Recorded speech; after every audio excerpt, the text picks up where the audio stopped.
Are you tired of the same old school real estate lead generation tactics? Then you've come to the right show. Welcome to Open House, Open Mind, the podcast. I'm your host, Michelle, and this is not your average real estate podcast. I'm here to challenge the industry standards. You won't find pushy, salesy bro tactics here. There's a better way to do business without that icky feeling, so that buyers and sellers are coming to you instead of you chasing them. So if you're ready to challenge those traditional standards with me, to fill your database, to learn mindset hacks that challenge your own limiting beliefs, and to take actionable steps to improve your open house experience, then stick around. Let's get you some consistent income in the business you worked so hard to get licensed in. And let's have some fun while we're at it.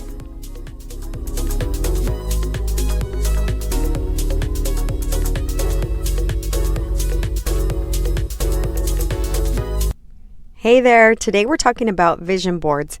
And the reason we're talking about vision boards today is because I have a really cool, fun story about my vision board.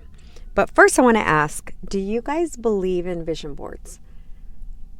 I want to know. Let me know, send me messages. Let me know. Do you believe in them? Do you not believe in them?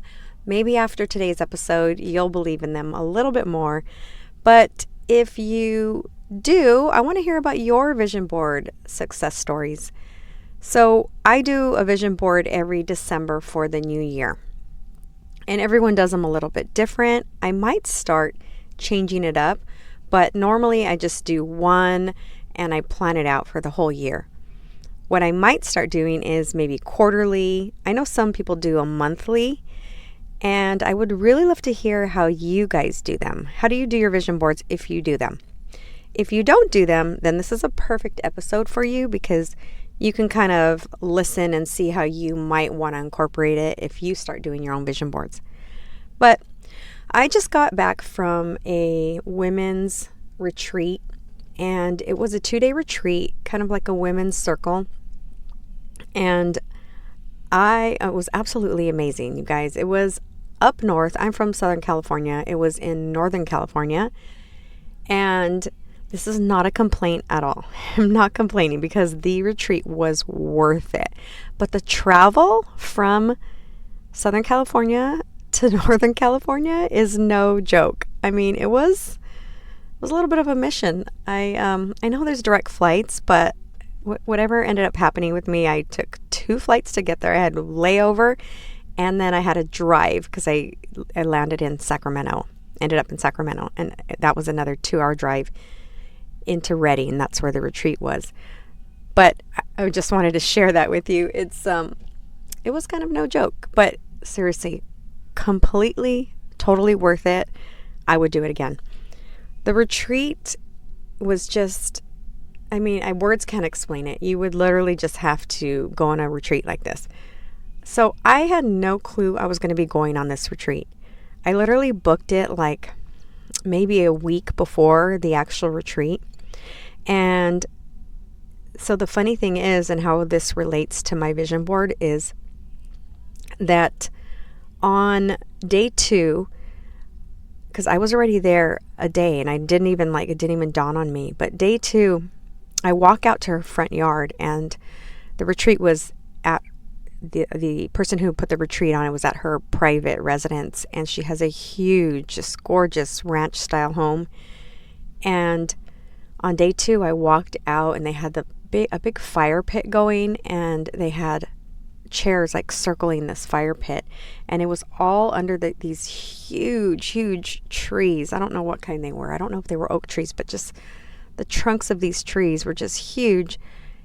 And when I walked out and I looked at that, I was like, oh my gosh, that is on my vision board. That picture, this right here, this reality that I'm living in right now, that picture's on my vision board at home in my office. And it just dawned on me, and I was like so excited about it. I could not wait to go home to actually take a picture of that photo and like just look at it again and tell like my husband and tell my friends. So I went home and went straight to my vision board, and I took a picture of it, and I was like, oh my gosh, this is so cool.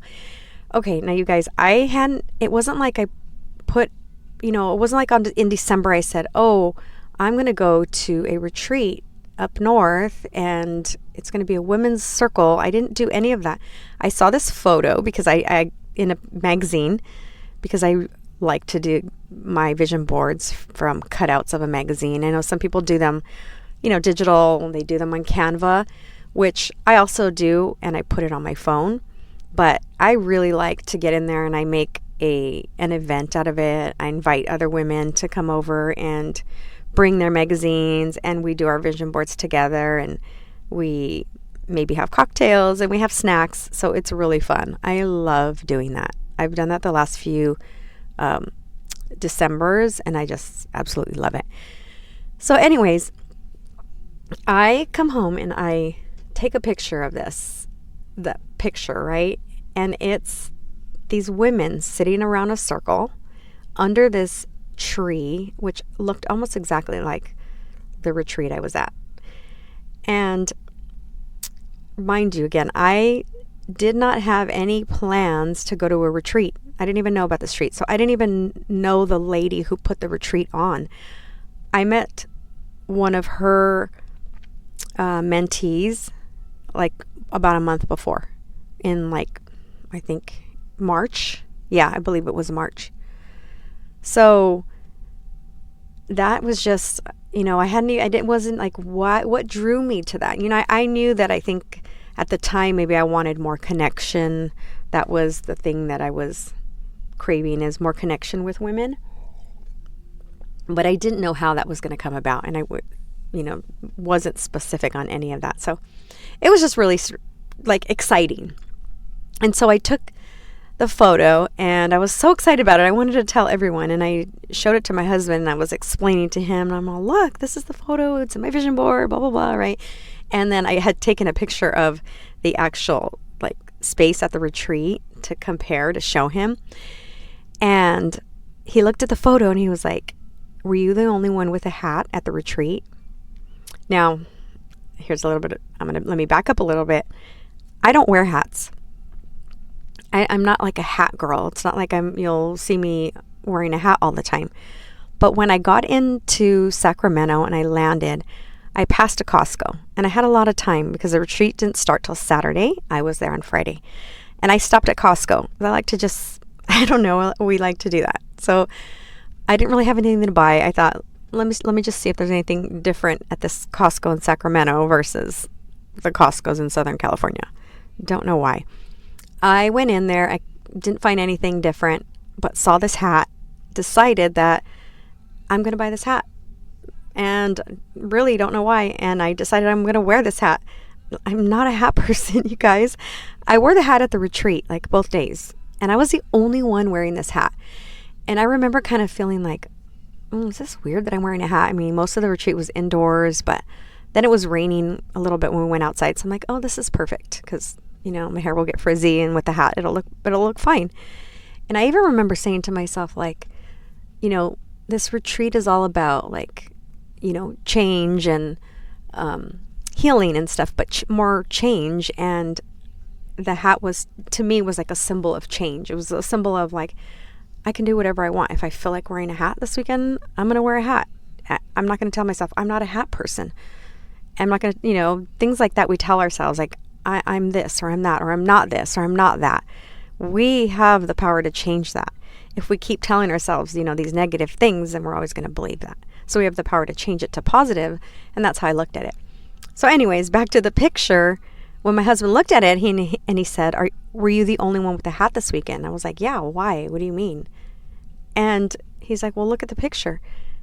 I did not even notice that there was one woman sitting in the circle, only one, that was wearing a hat. I was like, oh my God. It was so weirdly exciting, right? I did not even notice that. When I cut that picture out in December and pasted it on, I had to put the glue, I had to post it, I had to do all that. I did not even notice that. And it took him to tell me that. So I just want to say, you guys, vision boards work. I truly believe they work. And it's it's not a matter of, because there's affirmations, there's vision boards, there's all of that, right? I wasn't like every morning in front of my vision board, saying, oh, these things will happen, all these things will happen. It was just, I put it in plain sight. So it sits right in front of my desk. So when I sit down to work or do anything, it's right there. And if I'm kind of zoning out, it's right in front of my face. And I look at it, but I don't look at it and like say these affirmations. I just look at it. And they work. So there was another thing that happened too, but it was about the airplane. On my vision board, I have a jet, like this private jet that I said eventually I want to fly in a private jet. And when I flew back, I was on an airplane that it was so small. We landed on the tarmac or whatever it's called. We walked down the stairs like you see, like you see in movies like 20 years ago when they're coming off the plane. I was like, what is going on? I had no idea I was going to be in a plane like that. Well, I sent the picture. I took a picture because I'm like, no one's going to believe me. And I sent it to my husband and he said, well, there's your private jet. I was like, oh my gosh. Well, that one I was not specific enough. So vision boards work, but you also have to be very, very specific. So I'll leave you guys with that. I thought it was fun and interesting and exciting. And if you guys have something to share with me, please let me know. Please send me a message. Send me a message on Instagram. Tag me and share your fun story. And before we go, though, I really want you guys to look into the summit that is coming up. There's going to be an online summit coming up on May 20th, 21st, and 23rd. And there's about 30 speakers, some badass women in real estate that are going to be speaking all about different topics. And I will be speaking, obviously, about open houses. You guys won't want to miss these presentations. Seriously, I have a brand new presentation on there, and it is going to be on May 21st at 2 p.m.